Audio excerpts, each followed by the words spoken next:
গালাগালি ছাড়াও মাঝে মাঝে বিসিবির লোকেরা ইন্টারেস্টিং কমেন্ট করে আমার প্রোফাইলে। আজকাল ইন্টারেস্টিং কমেন্ট করেছে, এটা হইতেছে এটা একটু ভুলভাল আছে বানান টানানে, যাই হোক পড়ি আর কি। সে কইতেছে বিএনপির বেশিরভাগ ভোট গ্রাম অঞ্চলে, যারা টক শো তেমন দেখে না, দেখলেও আপনি যেভাবে এক্সপ্লেন করেন সেভাবে চিন্তা করে না। তারা জানে দুইটা পক্ষ, BNP and Awami League, vote হয় বিএনপি অথবা আওয়ামী লীগ, এর বাইরে কোনো অপশন এখনো পর্যন্ত তাদের কাছে এখনো নাই। কর্মীদের মনোবল চাঙ্গা করার জন্য অনেক কিছু বলতে হয় দলগুলোকে, এগুলা নির্বাচনও করে দীর্ঘদিন ধরে, কিন্তু নির্বাচনটা ঠিক কিভাবে হয়, কেমনি জয় পরাজয় নির্ধারিত হয় তা নিয়ে জানা বোঝার অভাব যে এই দলগুলোর মধ্যে আছে, তাই মন্তব্য থেকে স্পষ্ট। তবে আজকের এপিসোড সকল রাজনৈতিক দলের জন্য একটা আই ওপেনার হবে, চক্ষু খুলে যাবে, চক্ষু মুইটা ঘুমায় ওরা। আজ এমন কিছু জানবেন যা এই রাজনৈতিক দলগুলো পুরো হিসাব নিকাশ পাল্টাই দিতে পারে। আজ যা দেখাবো এটা যে স্যাম্পল, ভাইবেন না আমি নির্বাচন নিয়ে সকল গুড় তত্ত্ব কইয়া দিতেছি। আজকে খুবই সামান্য কব, নির্বাচনে আসল খেলা পরে শুরু হবে, টের পাইবেন। আজ শুধু হালকার উপরে ঝাকসা দেখাবো, কোন এক্সটেন্টে এই কাজ যাইতে পারে সেটা বুঝতে পারবেন। আসেন আল্লাহর নামে শুরু করি। আপনারা জানেন কি যে সিলেট সদরে যেই দল জিতে সে দল সরকার গঠন করে। সবাই কইতো সিলেট এক আসনে জাদুর প্রদীপ আছে, এই জন্য রাজনৈতিক দলগুলো সিলেট এক আসন থেকে নির্বাচনী প্রচার শুরু করে। কথাটা অবশ্য পুরাপুরি সত্য না, কারণ 1986 সালে এইখানে হুমায়ুন রশিদ চৌধুরী জিতেছিল স্বতন্ত্র প্রার্থী হিসাবে। স্বতন্ত্র প্রার্থী তো সরকার গঠন করে না। যাই হোক, তবে বাংলাদেশের মাত্র কয়েকটা আসন, মাত্র কয়েকটা 85টা আসন, এই আসনে আপনি সংখ্যাগরিষ্ঠতা পাইলে আপনি সরকার গঠন করতে পারবেন, গ্যারান্টেড। এই 85টা আসনের সংখ্যাগরিষ্ঠতা পাইলে আপনি সারা দেশে পাইবেন সংখ্যাগরিষ্ঠতা।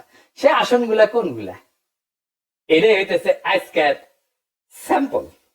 তবে আমি বুঝাই দেব যে কেনই বা বলতেছি এই 85টা আসনগুলোতে সংখ্যাগরিষ্ঠতা পাইলে সরকার গঠন করতে পারবেন। এই আসনগুলো কোনগুলা আসেন সেটা এবার দেখি। বাংলাদেশের শহর আর নগরের সিটগুলা এই 85টা আসন। তাহলে নগরের সিটগুলা কিভাবে আইডেন্টিফাই করবেন? সিটি কর্পোরেশন আছে যেই সিটে, পৌরসভা আছে যেই সিটে, এছাড়া সংসদীয় আসনগুলোর একটা ছোট অংশ আছে যা মিশ্র প্রকৃতির, যেখানে শহর এবং গ্রাম উভয় এলাকারই ভোটার অন্তর্ভুক্ত থাকে। এদেরও নাগরিক ভোটারদের মতো ক্যারেক্টার থাকে, শহর বা নগরের আসনগুলোর মতো এগুলো আচরণ করে। এই মিশ্র আসনগুলোকে যুক্ত করলে আমরা বাংলাদেশের নগরায়নের একটা পূর্ণ চিত্র কিন্তু পাবো। আমি তিনটা ভাগে তালিকাটা উপস্থাপন করতেছি। 1 নাম্বার পূর্ণাঙ্গ নগর আসন, যেগুলো মূলত সিটি কর্পোরেশন এলাকা নিয়ে গঠিত। 2 নাম্বার পৌরসভা কেন্দ্রিক আসন, যেগুলো মূলত জেলা শহরের পৌরসভা নিয়ে গঠিত। 3 নাম্বার মিশ্র প্রকৃতির আসন, যেখানে উল্লেখযোগ্য শহর বা পৌর এলাকা থাকলেও একটা বড় অংশ গ্রাম নিয়ে গঠিত। তাইলে আমরা আসনগুলো এবার একটু বুঝে দেখি কোনটা কোনটা।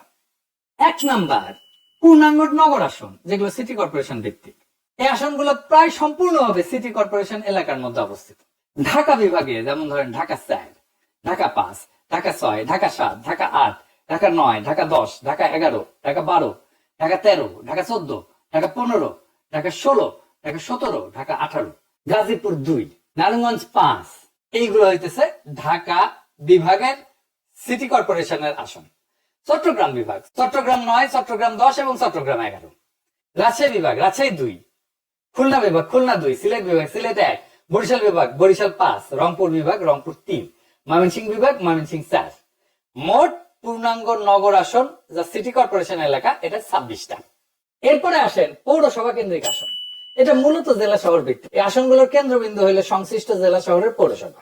ঢাকা বিভাগে যেমন নরসিংদী 1, টাঙ্গাইল 5, কিশোরগঞ্জ 1, মানিকগঞ্জ 3, মুন্সিগঞ্জ 3, রাজবাড়ী 1, মাদারীপুর 2, শরীয়তপুর 1, ফরিদপুর 3। চট্টগ্রাম বিভাগে কুমিল্লা 6, ব্রাহ্মণবাড়িয়া 3, চাঁদপুর 3, নোয়াখালী 4, ফেনী 2, লক্ষ্মীপুর 3, কক্সবাজার 3। রাজশাহী বিভাগ বগুড়া 6, পাবনা 5, সিরাজগঞ্জ 2, নওগাঁ 5, নাটোর 2, চাঁপাইনবাবগঞ্জ 3, জয়পুরহাট 1। খুলনা বিভাগ যশোর 3, সাতক্ষীরা 2, বাগেরহাট 2, কুষ্টিয়া 3, ঝিনাইদহ 2, চুয়াডাঙ্গা 1, মেহেরপুর 1, নড়াইল 1, মাগুরা 1। সিলেট বিভাগ সুনামগঞ্জ 3, মৌলভীবাজার 3, হবিগঞ্জ 3। বরিশাল বিভাগ পটুয়াখালী 1, ভোলা 1, পিরোজপুর 1, ঝালকাঠি 2, বরগুনা 1। রংপুর বিভাগ দিনাজপুর 3, গাইবান্ধা 2, কুড়িগ্রাম 1, নীলফামারী 2, লালমনিরহাট 3, পঞ্চগড় 1, ঠাকুরগাঁও 1, ময়মনসিংহ বিভাগ জামালপুর 5, শেরপুর 1, নেত্রকোনা 2। মোট পৌরসভা কেন্দ্রিক আসন 50টা। মিশ্র প্রকৃতির আসন, এটা খুব বেশি না, শহর এবং গ্রামের সমন্বয়। এই আসনগুলোতে গুরুত্বপূর্ণ পৌরসভা বা শহর এলাকা থাকলেও একটা বড় অংশ থাকে গ্রামীণ এলাকা নিয়ে গঠিত। ঢাকা বিভাগে যেমন ধরেন গাজীপুর 1 যেটা, এটা কালিয়াকৈর পৌরসভা এবং গ্রামীণ এলাকা নিয়ে গঠিত। গাজীপুর 3, এটা শ্রীপুর পৌরসভা এবং গ্রামীণ এলাকা নিয়ে গঠিত। নরসিংদী 2 আসনটা পলাশ পৌরসভা এবং গ্রামীণ এলাকা নিয়ে গঠিত। নারায়ণগঞ্জ 4 আসনটা সিদ্ধিরগঞ্জ এবং ফতুল্লা নিয়ে গঠিত। চট্টগ্রাম বিভাগে চট্টগ্রাম 8, এটা বোয়ালখালী পৌরসভা এবং সিটি কর্পোরেশনের আংশিক নিয়ে গঠিত। রাঙামাটি, খাগড়াছড়ি আর বান্দরবান এই 3টা পার্বত্য জেলার আসনগুলো সদর পৌরসভা থাকলেও যে এলাকা গ্রামীণ এবং পাহাড়ি। খুলনা বিভাগে খুলনা 3, এটা খালিশপুর শিল্পাঞ্চল এবং দিঘালিয়া উপজেলার অংশ নিয়ে গঠিত। মোট মিশ্র প্রকৃতির আসন হইতেছে 9টা। সব মিলায় নগর, পৌর এবং মিশ্র আসন মিলায় মোট আসন 85টা। তো আসেন এগুলো দেখি, এই আসনগুলোর নির্বাচনের ফলাফল কি ছিল, আর এই ফলাফলটা সরকার গঠনে ভূমিকা রাখছিল কিনা। এইটা বাংলাদেশের রাজনৈতিক ইতিহাস বিশ্লেষণের জন্য গুরুত্বপূর্ণ। এই বিশ্লেষণটা বাংলাদেশের রাজনৈতিক গতি প্রকৃতি বোঝার জন্য খুবই গুরুত্বপূর্ণ। নগর বা নাগরিক ভোটের প্রবণতা আসলেই সরকার গঠনে মূল ভূমিকা রাখে কিনা তা আমরা 1991 থেকে 2008 সালের নির্বাচনের ফলাফল বিশ্লেষণ করে দেখব এবং নগর কেন্দ্রিক আসনগুলোর ফলাফল বিশ্লেষণ করে একটা চূড়ান্ত সিদ্ধান্তে আসবো। প্রথমে আসেন 1991 সাল, 5ম সংসদ নির্বাচন। 1991 সালের নির্বাচনে বিএনপি একটা বিস্ময়কর জয় পেয়ে সরকার গঠন করে। যদিও তারা একক সরকার সংখ্যাগরিষ্ঠতা পায়নি, কিন্তু জামাত ইসলামের সমর্থনে সরকার গঠন করতে সমর্থ হয়। বিএনপি এই যে 85টা আসনে, আসনগুলোর মধ্যে প্রায় 45 থেকে 50টা আসনে জয়লাভ করে। বিশেষ করে ঢাকা এবং চট্টগ্রামে আসনগুলোতে তারা ভালো ফলাফল করে। আওয়ামী লীগ প্রায় 30 থেকে 35টা আসনে জয়ী হয়। সারা দেশের ফলাফল বিএনপি 140টা আসন, আওয়ামী লীগ 88টা আসন। তার মানে 1991 সালে দেখা যাচ্ছে যে দল নগর এবং পৌরসভা কেন্দ্রিক আসনে আগাইছিল বিএনপি, তারাই সরকার গঠন করছে। এরপরে আসেন 1996 সালের নির্বাচন। এই নির্বাচনে আওয়ামী লীগ দীর্ঘ 21 বছর পর ক্ষমতায় ফিরে আসে। এটা ছিল একটা অত্যন্ত প্রতিদ্বন্দ্বিতাপূর্ণ নির্বাচন। এই নির্বাচনের আগে একটা মেলা গ্যাঞ্জাম হয়েছিল, না জেনারেল নাসিম কু করতে চাইছিল। যাই হোক, ওই প্রসঙ্গে আর না আসি। তো আওয়ামী লীগ এই আসনগুলোর মধ্যে প্রায় 50 থেকে 55টা আসনে জয়লাভ করে। এই নগরের আসনগুলোতে ঢাকা মহানগর সহ অনেক জেলা শহরে আওয়ামী লীগ ভালো ফল করে। বিএনপি প্রায় 25 থেকে 30টা আসনে জয়লাভ করে। সারা দেশের ফলাফল হইতেছে আওয়ামী লীগ 146টা আসন, বিএনপি 116টা আসন পায়। 1996 সালেও একই প্রবণতা দেখা যায়। যেই দল নগর পৌরসভা কেন্দ্রিক আসনে সুস্পষ্টভাবে আগাইছিল যেমন আওয়ামী লীগ, তারাই সরকার গঠন করতে সক্ষম হয়। এইবার আসেন 2001 থেকে 2008 সালের নির্বাচনের ফলাফল দেখি। 2001-এর 8ম জাতীয় সংসদ নির্বাচন, বিএনপি জামাত জোট 85টার মধ্যে 73টা আসন পায়। 2008-এর 9ম জাতীয় সংসদ নির্বাচনে আওয়ামী লীগ মহাজোট 85টার মধ্যে 77টা আসন পায়। 2001-এর 8ম জাতীয় সংসদ নির্বাচনে বিএনপি জামাত নেতৃত্বাধীন 4 দলীয় জোট ভূমিধ্বস জয় পায়। নগর পৌরসভা কেন্দ্রিক আসনগুলোতে তাদের ব্যাপক আধিপত্য দেখা যায়। এই যে পূর্ণাঙ্গ নগর আসন, সিটি কর্পোরেশন 26টার মধ্যে বিএনপি জামাত পায় 24টা আসন। বিশেষ করে ঢাকা, চট্টগ্রাম, রাজশাহী, খুলনা মহানগরে প্রায় সব কয়টা আসনই তারা পায়। আওয়ামী লীগ মাত্র কয়েকটা আসনে জয় হইতে পারে। পৌরসভা কেন্দ্রিক আসনগুলো 50টার মধ্যে বিএনপি জামাত প্রায় 42টা আসন পায়। দেশে প্রায় সকল জেলা শহরের আসনে তাদের প্রার্থীরা জয়লাভ করে। আওয়ামী লীগ প্রায় 8টা আসনে জয় হয়। মিশ্র প্রকৃতির আসন 9টার মধ্যে বিএনপি জামাত জোট পায় 7টা আসন, আর আওয়ামী লীগ প্রায় মাত্র 2টা। তার মানে নগর, আধা নগর এলাকার ভোটাররা মূলত জামাত বিএনপি জোটকে সমর্থন দিয়েছিল 2001 সালের নির্বাচনে। এইটা ছিল আওয়ামী লীগের জন্য একটা বড় বিপর্যয়। 2008 সালের নির্বাচন, 9ম জাতীয় সংসদ নির্বাচন। আমরা জানি এই নির্বাচনে আওয়ামী লীগ নেতৃত্বাধীন মহাজোট বিপুল সংখ্যাগরিষ্ঠতা অর্জন করে, যা 2001 সালের ফলাফলের সম্পূর্ণ বিপরীত চিত্র। পূর্ণাঙ্গ নগর আসন, সিটি কর্পোরেশন আসনে 26টার মধ্যে আওয়ামী লীগ সব কয়টা আসনে জয়লাভ করে, সব, একটা বাদ ছিল না। ঢাকা, চট্টগ্রাম সহ সকল সিটি কর্পোরেশন আসলে মহাজোটের প্রার্থীরা বিপুল ভোটে জয়ী হয়। বিএনপি জামাত জোট কোনো আসনই পায়নি। পৌরসভা কেন্দ্রিক আসন 50টার মধ্যে আওয়ামী লীগ মহাজোট 45টা আসনে জয়ী হয়। বিএনপি জামাত মাত্র 5টা আসনের মতো পায়। মিশ্র প্রকৃতির আসন 9টার মধ্যে আওয়ামী লীগ 6টা আসন পায়, আর বিএনপি জামাত পায় 3টা আসন।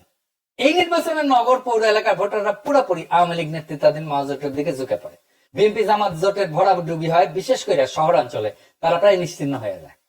এই তথ্য থেকে স্পষ্ট যে বাংলাদেশের নগর এবং পৌরসভা কেন্দ্রিক আসনগুলোর ভোটাররা নির্দিষ্ট কোনো দলের স্থায়ী সমর্থক না, এবং জাতীয় রাজনৈতিক প্রেক্ষাপট অনুযায়ী তাদের ভোটের ধারা পরিবর্তিত হয়।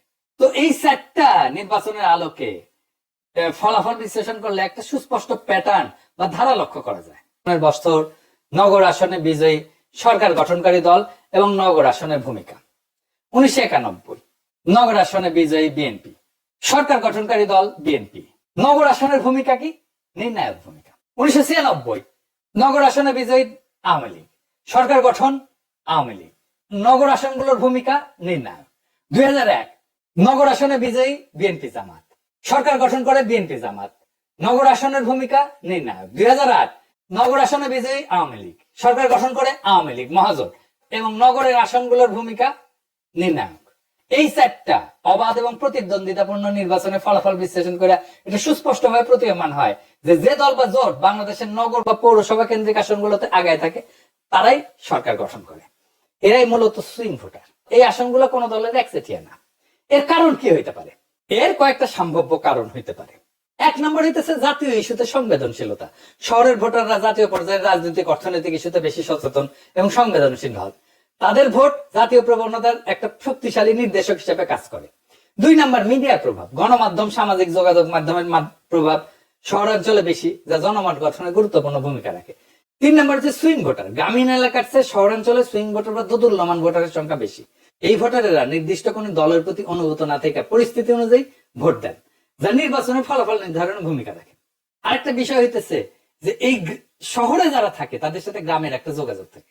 তারা গ্রামে যায় আসে, গ্রামের ছাত্ররা শহরে আসে পড়াশোনা করে, তারা গ্রামে যায়, তাদের মতামত রাখে। এইভাবেই গ্রামের উপরে শহরের একটা ভূমিকা পড়ে। আরেকটা কারণ হচ্ছে গ্রামীণ ভোটাররা স্থায়ী, কিন্তু নগরের ভোটাররা স্থায়ী না। তাই নগরের ডেমোগ্রাফি প্রতিনিয়ত পরিবর্তিত হয়।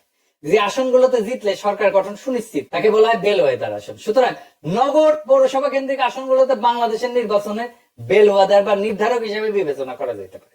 তার উপরে আরো কিছু ইস্যু যুক্ত হয়েছে, যেমন ধরেন জেনজি ভোটার হয়েছে। এইবার হাসিনা আমাদের ভোট দিতে দেয় নাই, তাই এবারে ভোটে কোন রাজনৈতিক দল ন্যূনতম মাত্রায় কারচুপি বা ভোট কেন্দ্র দখল করতে পারবে না।